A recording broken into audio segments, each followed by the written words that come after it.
The stench hit Detective Morrison the moment he stepped through the front door of the $2.3 million Scottsdale mansion. Professional-grade power tools were scattered across the marble foyer, their metal surfaces stained with something that made his stomach turn. In the master bedroom, investigators found remnants of what used to be two human beings, methodically separated with the precision of someone who knew exactly what they were doing. The homeowner sat calmly in his kitchen, drinking coffee like it was just another Tuesday morning.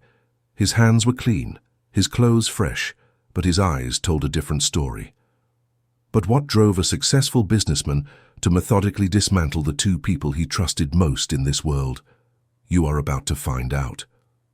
Welcome to True Crime Journal HQ. Thanks to all our viewers and subscribers for your support.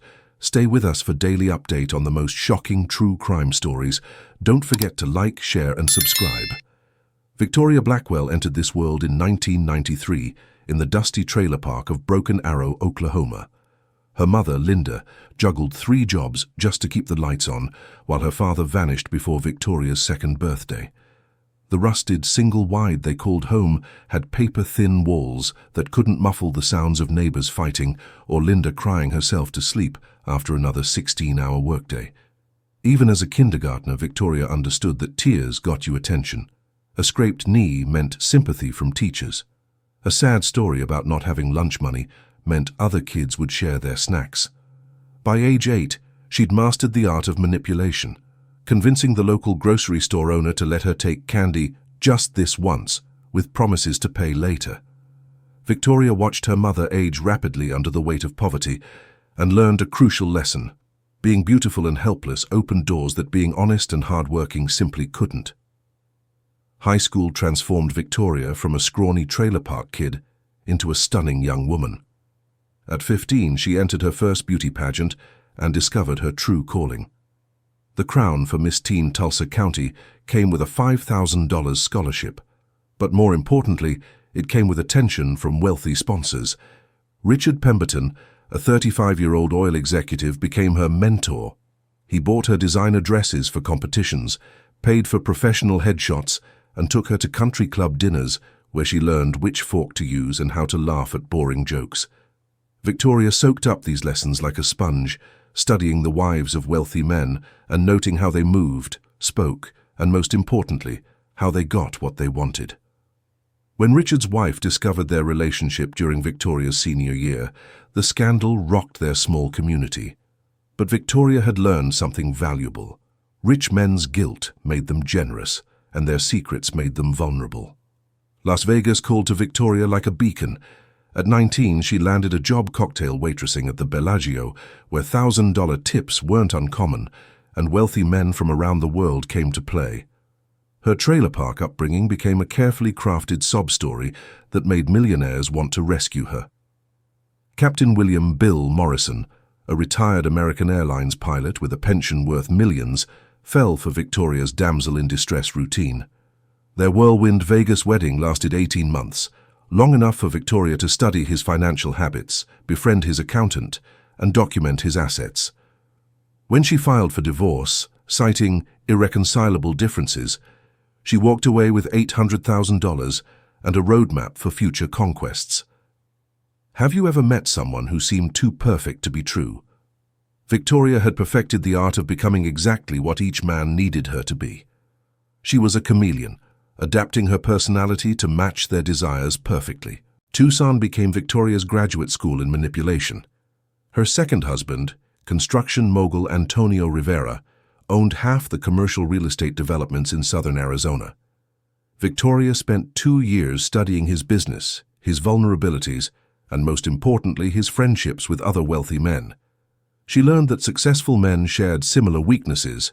They craved admiration, feared aging, and desperately wanted to feel desired by a beautiful woman. Victoria developed her techniques like a scientist, testing which approaches worked best on different personality types. The shy ones needed confidence boosts. The aggressive ones needed to feel protective. The narcissists needed constant praise. When Rivera's business partner warned him about Victoria's gold-digging reputation, she turned the situation to her advantage, claiming the partner was trying to sabotage their marriage out of jealousy. Rivera chose Victoria's side, cutting ties with his longtime friend and business partner. What red flags would you look for? By 2019, Victoria had perfected her system and was ready for her biggest score yet. Richard "Rick" Holloway grew up in the grittiest part of South Phoenix, where air conditioning was a luxury and dreams seemed as distant as the mountains surrounding the valley. His father, Miguel, worked double shifts at the steel plant, while his mother, Janet, cleaned office buildings downtown. The Holloway family lived paycheck to paycheck in a cramped duplex, where the walls were so thin you could hear every argument, every worry, every sleepless night. Rick learned the value of hard work by watching his parents sacrifice everything for their children. At 14, he started working weekends at Murphy's Auto Repair, sweeping floors and organizing tools for $5 an hour. Old Man Murphy saw something special in the kid who showed up early, stayed late, and never complained about getting his hands dirty. By 17, Rick was rebuilding transmissions and had developed an intuitive understanding of engines that impressed even the veteran mechanics. Do you have a friend you'd trust with your life?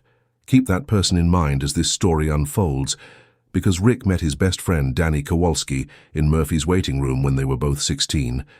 Danny's beat-up Honda had broken down, and he was counting crumpled dollar bills, trying to figure out if he had enough for the repair. Rick convinced Murphy to let him fix it for free, using spare parts from the junkyard. That act of kindness forged a brotherhood that would last nearly 3 decades.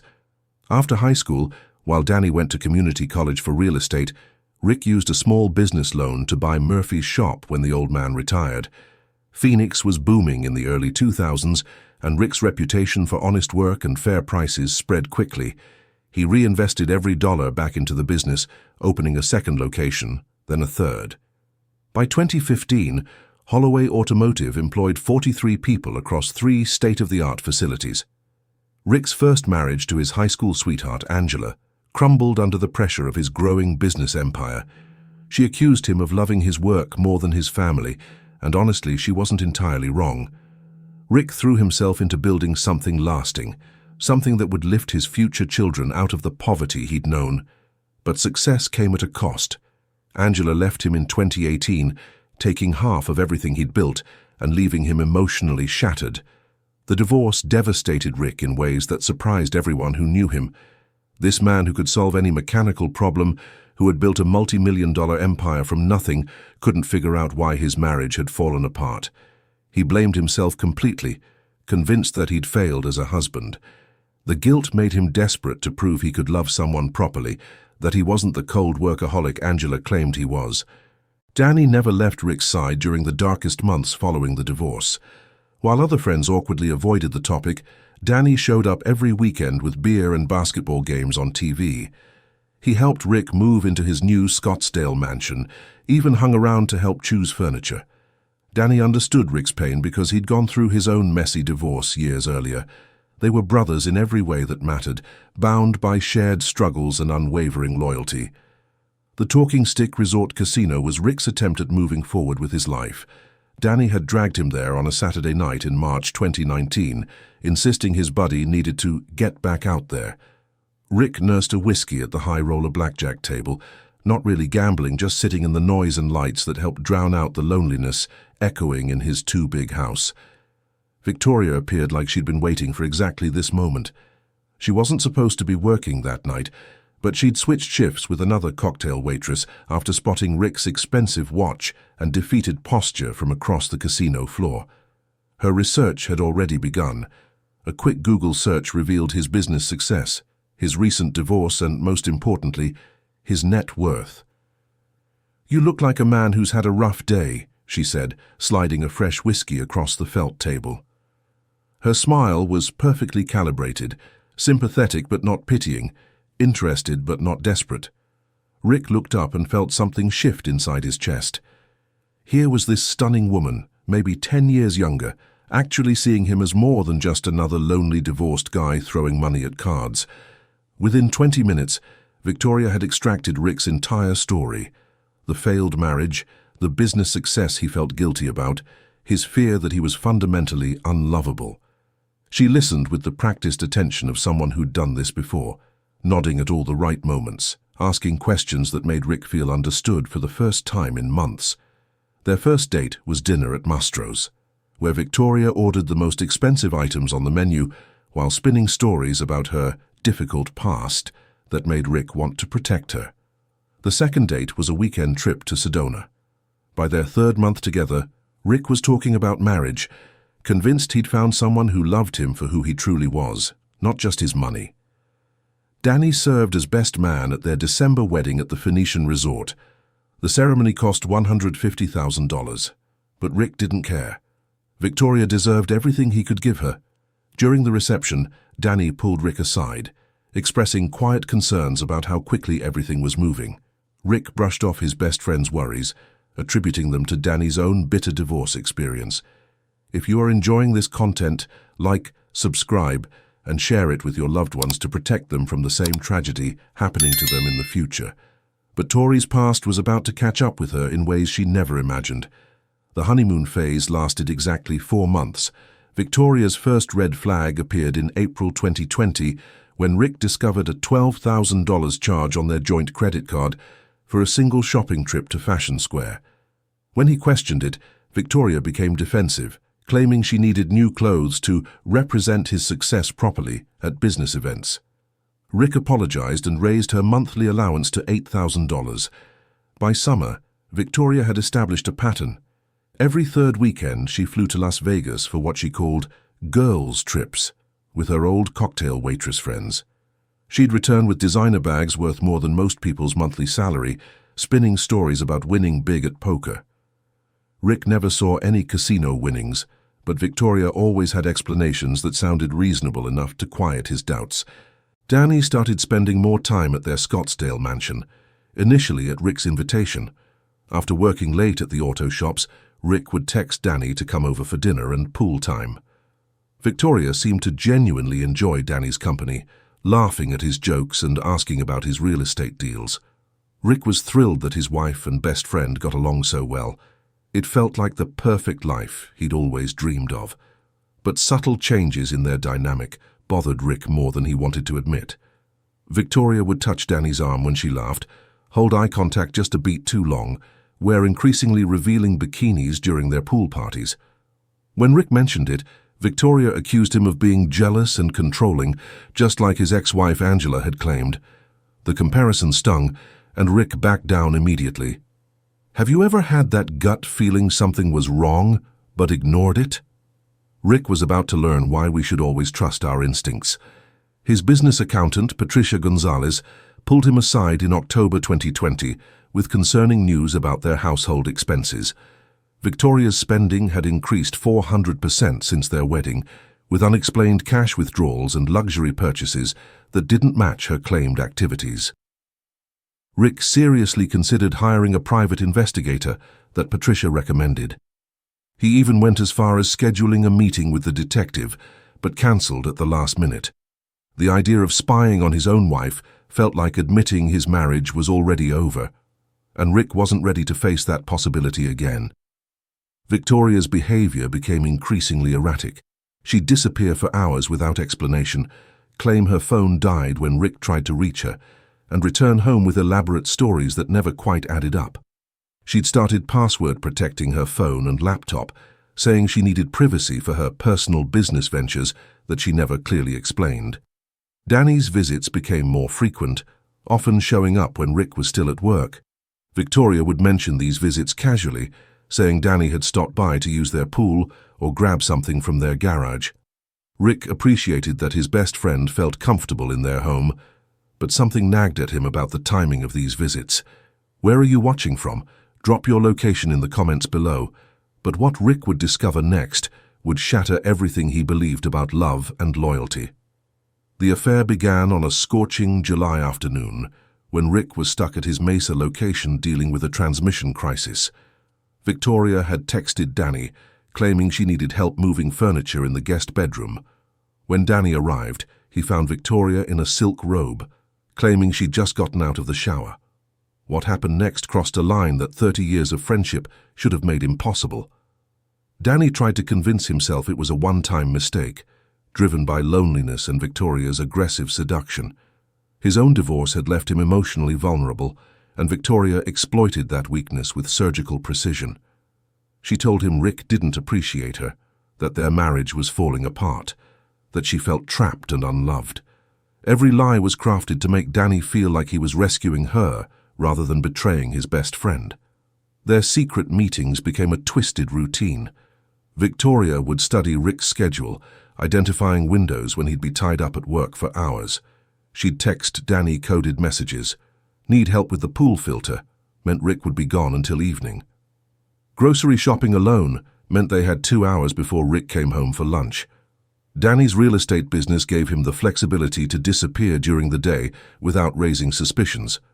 What would you do if you discovered your spouse and best friend betraying you? Hold that thought, because the psychological warfare Victoria orchestrated was beyond anything Rick could have imagined. She played both men against each other with masterful manipulation. With Rick, she'd complain that Danny seemed distant lately, expressing fake concern about their friendship. With Danny, she'd claim Rick was becoming controlling and suspicious, making Danny feel protective of their relationship. She convinced each man that the other was acting strangely, creating paranoia that served her purposes perfectly. Danny's internal conflict was eating him alive. During their weekly basketball games, he'd watch Rick laugh and joke, completely unaware of the betrayal happening in his own home. Danny lost 15 pounds from stress, started drinking heavily, and developed insomnia that left him hollow-eyed and jumpy. Victoria used his guilt as another manipulation tool, threatening to tell Rick about their affair if Danny tried to end it. The close calls became more frequent as Victoria grew reckless with excitement. Rick returned home unexpectedly one Tuesday to find Danny's BMW in the driveway and Victoria claiming he'd stopped by to fix a leaking faucet. Another time, Rick found Danny's coffee mug in their bedroom, which Victoria explained away by saying Danny had helped her carry laundry upstairs. Each excuse sounded reasonable, but the accumulation created a nagging doubt in Rick's mind. Rick's state-of-the-art security system, installed to protect his valuable car collection and expensive artwork, became the instrument of their doom. The motion-activated cameras covered every entrance, the driveway, and key interior spaces. Victoria had grown so confident in her deception that she'd stopped thinking about the digital evidence accumulating on the hard drives hidden in Rick's office. If you made it to this point, drop a comment with, "I'm still here." Let's see who is still watching. The tension in the house became suffocating. During dinner parties, Victoria would brush against Danny while serving drinks, exchanging loaded glances when Rick wasn't looking.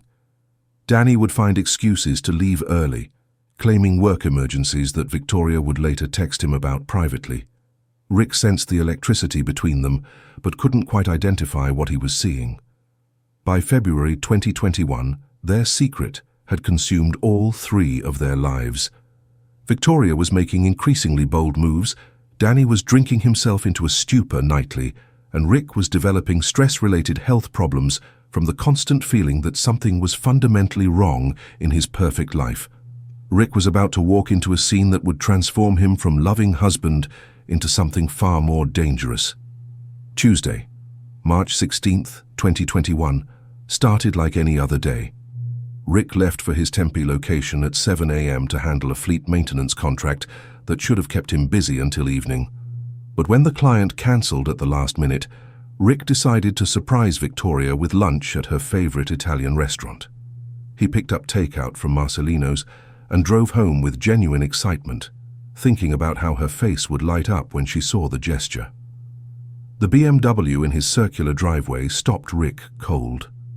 Danny's car was parked carelessly, blocking the path to the garage. Rick's stomach dropped as he noticed the front door wasn't fully closed, something Victoria was obsessive about because of the air conditioning bills. The house felt wrong the moment he stepped inside. Too quiet, too still. Rick called out, "Honey, I'm home!" As he climbed the travertine stairs, the takeout bags rustling in his hands. No response. The master bedroom door was slightly ajar, and Rick could hear movement inside. A rhythmic sound that made his chest tighten with dread. He pushed open the door. Victoria was naked, except for the red lingerie set he'd bought her for Valentine's Day. straddling Danny on their California king bed, the same bed where Rick had whispered promises of forever just 2 years earlier. Danny's hands were gripping Victoria's waist, his wedding ring glinting in the afternoon sunlight streaming through the floor-to-ceiling windows. Time stopped.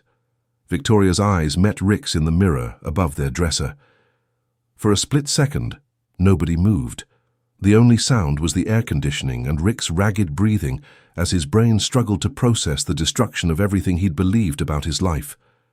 "Rick!" Victoria scrambled off Danny, grabbing a sheet, but making no attempt to look ashamed. This isn't what it looks like. But it was exactly what it looked like, and they all knew it. Danny sat up, his face flushed with panic and guilt. "Brother, I can explain." "Don't you dare call me brother!" Rick's voice was barely a whisper, but the words cut through the room like broken glass. "Put yourself in Rick's shoes. What would your breaking point be?" Rick stood frozen in the doorway, the Italian food growing cold in his trembling hands, watching 30 years of friendship and 6 years of marriage crumble in real time. Victoria's strategy was immediate and vicious. Instead of apologizing, she went on the attack.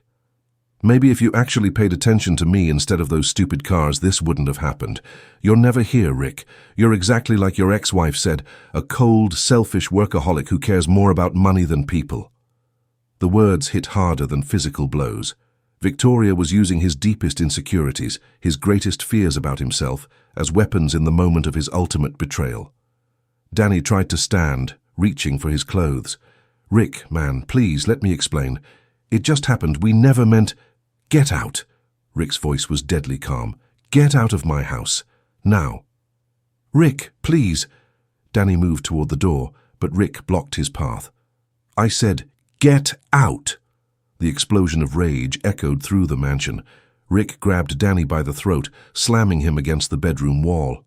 Security cameras in the hallway captured every second as Rick's face transformed into something his friends would never have recognized. Victoria screamed, but not from fear, from fury that her carefully constructed world was collapsing. She launched herself at Rick, clawing at his face, screaming that she loved Danny, that she'd never loved Rick, that he was pathetic and she'd only married him for his money. If you are enjoying this content, like, subscribe and share it with your loved ones to protect them from the same tragedy happening to them in the future. Danny broke free and ran for the stairs, Rick chasing behind him.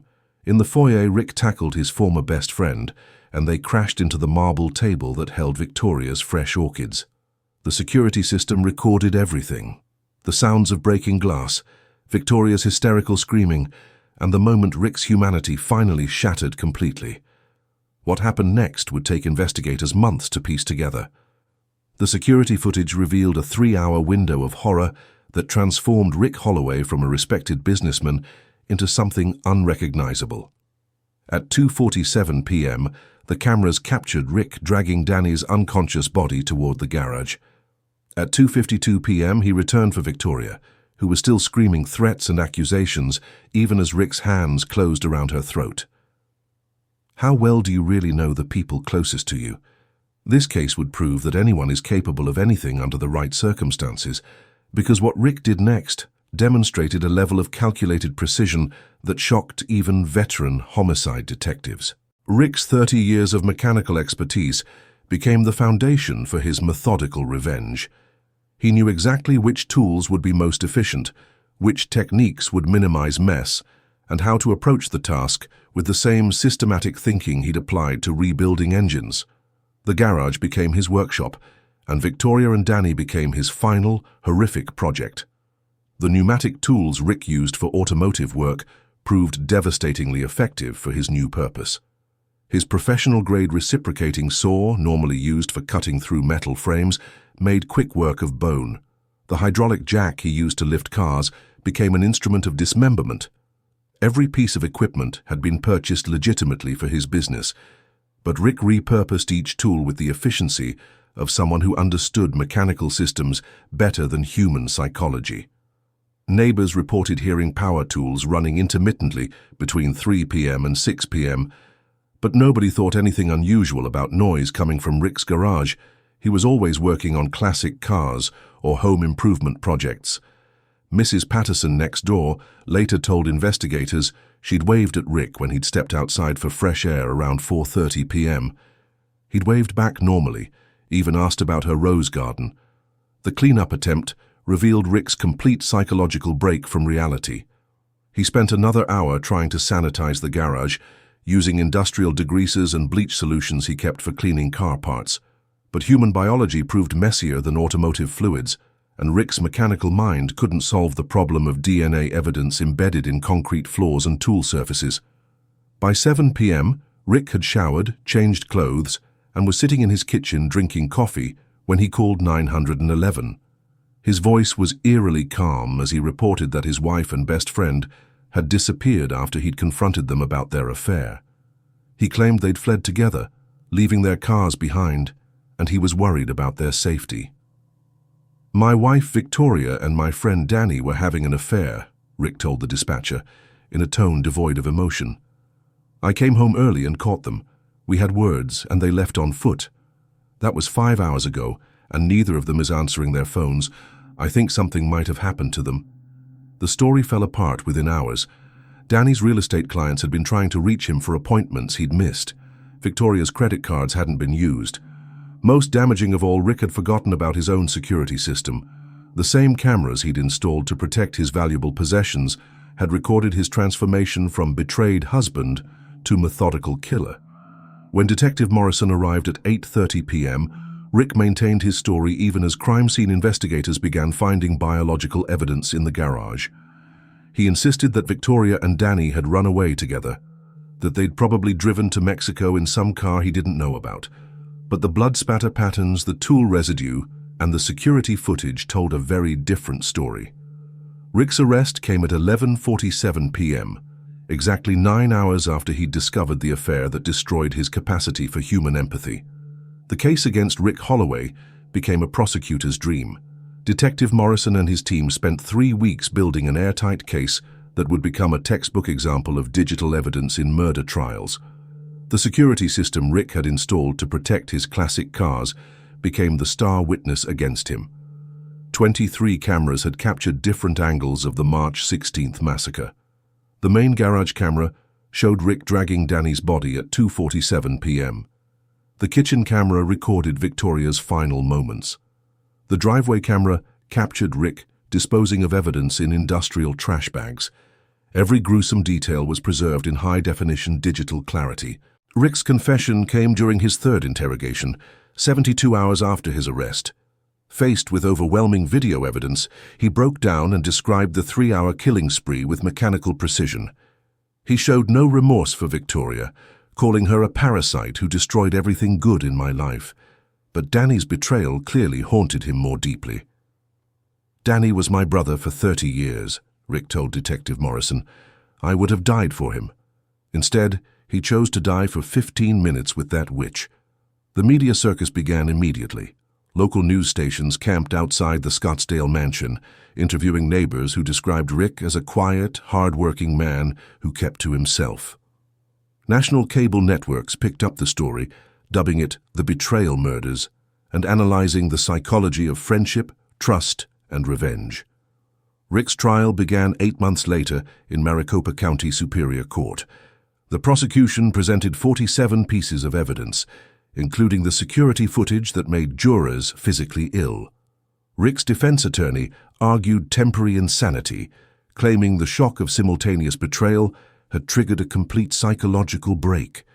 Victoria's mother, Linda, delivered a victim impact statement that reduced the courtroom to silence. "My daughter made terrible choices, but she didn't deserve to be butchered like an animal. Rick Holloway stole my baby from me forever." Danny's ex-wife spoke about their children, now fatherless because of one afternoon's poor judgment. "Danny was a good father, despite his flaws. These kids will never understand why Daddy isn't coming home. What do you think should happen to someone who commits such a calculated crime of passion? Where are you watching from? Drop your location in the comments below. If you made it to this point, drop a comment with 'I'm still here.' Let's see who is still watching." The jury deliberated for just 4 hours before returning a guilty verdict on 2 counts of first-degree murder. Judge Patricia Williams sentenced Rick Holloway to life in prison without the possibility of parole. At 51 years old, Rick would spend his remaining decades in the Arizona State Prison complex, his automotive empire sold to pay legal fees and victim compensation. The Holloway case destroyed 3 families permanently. Rick's elderly parents, Miguel and Janet, lost their successful son to a life behind bars. They sold their Phoenix home and moved to Oregon, unable to face the constant media attention and neighborhood whispers. Victoria's mother, Linda, developed severe depression and required psychiatric care after losing her daughter to such brutal violence.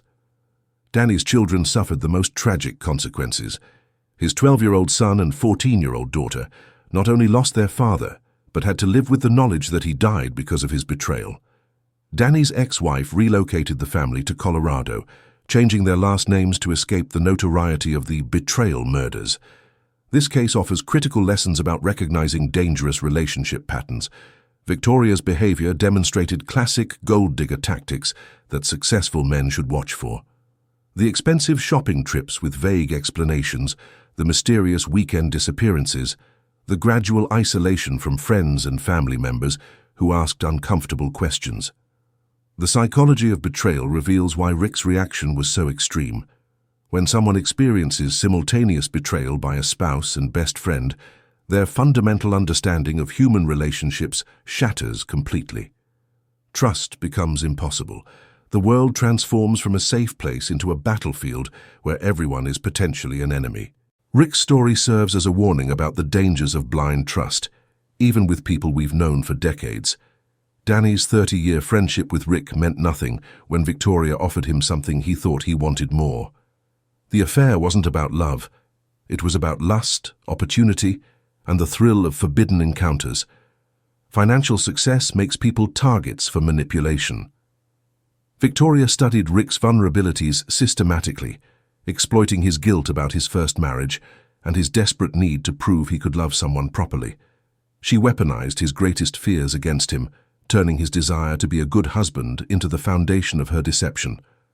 The most haunting aspect of this tragedy is how preventable it was. If Rick had trusted his instincts about Victoria's spending, if he'd hired that private investigator, if Danny had confessed before Rick discovered them, 3 lives might have been saved. Modern relationships require balance between trust and verification.